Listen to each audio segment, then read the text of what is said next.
मुख्यमंत्री योगी आदित्यनाथ ने भरी हुकार तो सपा सुप्रीमो अखिलेश यादव भागे आगरा। दरअसल दोस्तों, उत्तर प्रदेश की जमीन पर आपको जब ये लहराती तलवारें और ये लहराता तिरंगा नजर आएगा, ये ऐसे झंडे नजर आएंगे, तो आपको पता चलेगा कि उत्तर प्रदेश में फिलहाल जो करनी सेना है वो लगातार राणा सांगा विवाद को लेकर गर्माती नजर आ रही है। सड़कों पर उतरकर विरोध कर रही है, प्रदर्शन कर रही है, और ऐसे में माना यह जा रहा है कि मुख्यमंत्री योगी आदित्यनाथ भी इस मामले में सख्त एक्शन लेने वाले हैं। लेकिन क्या अखिलेश यादव इस विवाद से डरकर सपा सांसद से मिलने जा रहे हैं या आगरा पहुंचकर अपनी राजनीति चमकाने जा रहे हैं? आज का सवाल बेहद जरूरी है। नमस्कार, आप देख रहे हैं टीएनपी इंडिया, हर खबर भरोसे के साथ। मेरा नाम है स्नेहा तिवारी। मेवाड़ के वीर योद्धा राणा सांगा को लेकर विवादित बयान देने वाले सपा के राज्यसभा सांसद रामजी लाल सुमन से मुलाकात करने सपा अध्यक्ष अखिलेश यादव 19 तारीख को आगरा पहुंच रहे हैं। लोग इसे सियासी दौरा बता रहे हैं, लेकिन सवाल यह है कि इस दौरे से अखिलेश यादव आखिर चाहते क्या है? क्या इस दौरे से पीडीए यानी कि पिछड़ा, दलित और अल्पसंख्यक की जो राजनीति वो करते हैं उसी की सियासत को चमकाने की कोशिश कर रहे हैं? दोस्तों, फिलहाल उत्तर प्रदेश की सियासत सपा सांसद रामजी लाल सुमन के राणा सांगा पर दिए बयान को लेकर गर्मा गई है। विवादित बयान का ये विवाद लगातार बढ़ता जा रहा है। भाजपा ने इस विवाद को हवा दे दी है। क्षत्रिय समाज नाराज हो गया है। राजपूत करनी सेना सड़कों पर उतर चुकी है। आगरा में इसे लेकर प्रदर्शन किया जा रहा है और पूरे प्रदेश में समाजवादी पार्टी के खिलाफ विरोध का बिगुल फूंक चुका है। एक बयान ने ना सिर्फ राजपूत समाज को नाराज किया बल्कि पूरे देश में सियासी भूचाल ला दिया है। और इस भूचाल के बीच समाजवादी पार्टी के मुखिया अखिलेश यादव अपने सांसद रामजी लाल सुमन से मुलाकात करने आगरा पहुंच रहे हैं। आगरा पहुंचकर सपा सुप्रीमो सांसद रामजी लाल सुमन के घर जाएंगे, उनसे और उनके परिजनों से मुलाकात करेंगे, जनता को भी संबोधित करेंगे। लेकिन अखिलेश यादव का ये दौरा बेहद महत्वपूर्ण माना जा रहा है।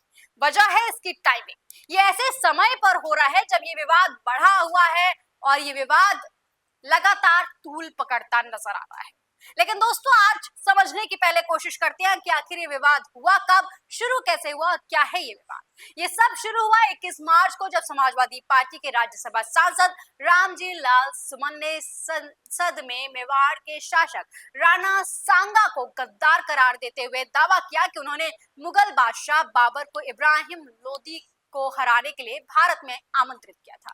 राणा सांगा, जिन्हें मेवाड़ का शेर कहा जाता है, जिन्होंने खानवा के युद्ध में बाबर के खिलाफ अपनी तलवार उठाई थी, उन्हें गद्दार कहना क्या किसी के गले के नीचे उतर सकता था?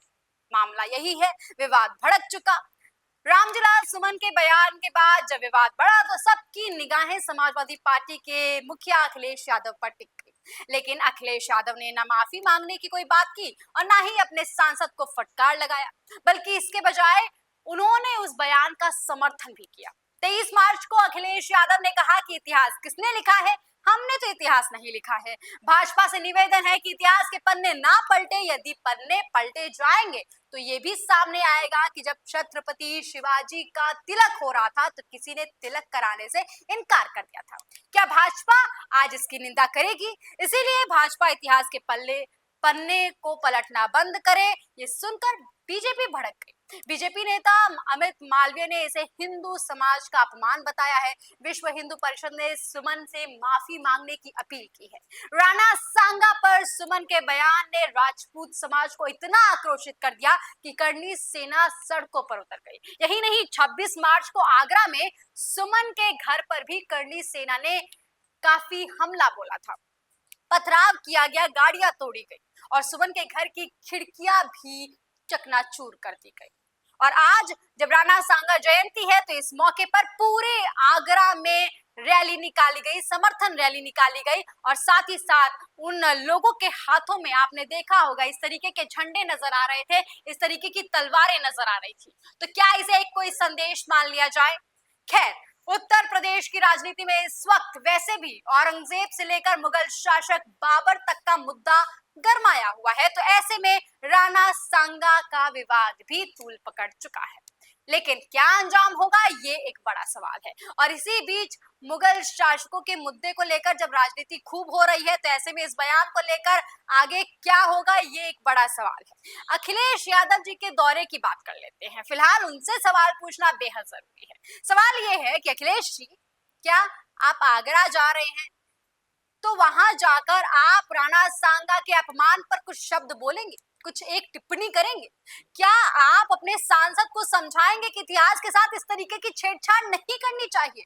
या फिर आप बस कैमरों के सामने जाकर सुमन के कंधे पर हाथ रखकर अपनी पीडीए यानी कि पिछड़ा दलित अल्पसंख्यक की सियासत को चमकाने की एक बार फिर से कोशिश करेंगे? ये वही अखिलेश यादव है दोस्तों, जो कभी उत्तर प्रदेश के विकास की बात करते थे, ये कहते थे विकास की गंगा बहा देंगे, लेकिन आज विवादों को हवा देकर जानबूझकर सुर्खियां बटोर रहे हैं ताकि अपनी उस राजनीति को चमकाई जा सके। राणा सांगा का इतिहास गौरवशाली रहा है दोस्तों। 1805 से लेकर 1828, 1508 से लेकर 1528 तक मेवाड़ के शासक रहे सांगा ने अपनी वीरता की कई कहानियां लिखी हैं, कई युद्ध भी जीते हैं।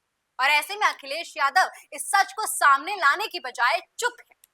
क्या इसलिए क्योंकि ये विवाद उनकी सियासत को नया रंग दे रहा है? अखिलेश जी, अगर आप इतिहास की बात करते हैं तो पूरा इतिहास जरूर बताइएगा। आधे अधूरे तथ्यों को समाज के सामने रखकर लोगों को बांटने की कोशिश मत कीजिए। और इसीलिए क्योंकि शायद आपकी सियासत सिर्फ वोट बैंक तक ही सिमट गई है और इसीलिए आपको हर मौके पर सिर्फ आप उसी एक तबके की राजनीति करते हुए नजर आते हैं। तो अखिलेश यादव, आप अकेले मैदान में डटे तो हैं, लेकिन क्या ये आपकी एक सियासी जिद है या ये सब कुछ आप जानबूझकर कर रहे हैं ताकि ये विवाद और लंबा खिंचे और आपकी वो तुष्टीकरण वाली राजनीति और चमके? अखिलेश यादव जी, आपकी चुप्पी और आपके सांसद का अड़ियल रवैया आखिर साबित क्या करेगा कि समाजवादी पार्टी अब समाज को जोड़ने की बजाय तोड़ने की सियासत कर रही? एक बयान जिसने इतिहास के गौरव को चुनौती दे दी है और वो नेता, वो सांसद अभी फिलहाल अपने घर पर हैं और अखिलेश यादव उन्हें डांटने की बजाय, उनसे माफी की मांग करने के बजाय उनको समर्थन दे रहे हैं, उनसे मिलने 19 तारीख को आगरा पहुंच रहे हैं। ऐसे में ये दौरा सियासी ड्रामा तो बनेगा ही, लेकिन साथ ही साथ अखिलेश यादव पर भी काफी सवाल खड़े करेगा। 19 अप्रैल को जब अखिलेश यादव आगरा पहुंचेंगे तो क्या इस उभरती आग को, इस विवाद को वो खत्म करने की कोशिश करेंगे या इसे एक नई हवा देंगे? ये सवाल फिलहाल बेहद जरूरी है। दोस्तों, आपको क्या कुछ लगता है कमेंट सेक्शन में लिखकर जरूर बताइएगा और साथ ही बताइएगा कि क्या अखिलेश यादव पर कोई बड़ा एक्शन लेना चाहिए मुख्यमंत्री योगी आदित्यनाथ को। इस खबर में फिलहाल के लिए इतना ही। देखते रहिए जीएनपी इंडिया, हर खबर भरोसे के साथ।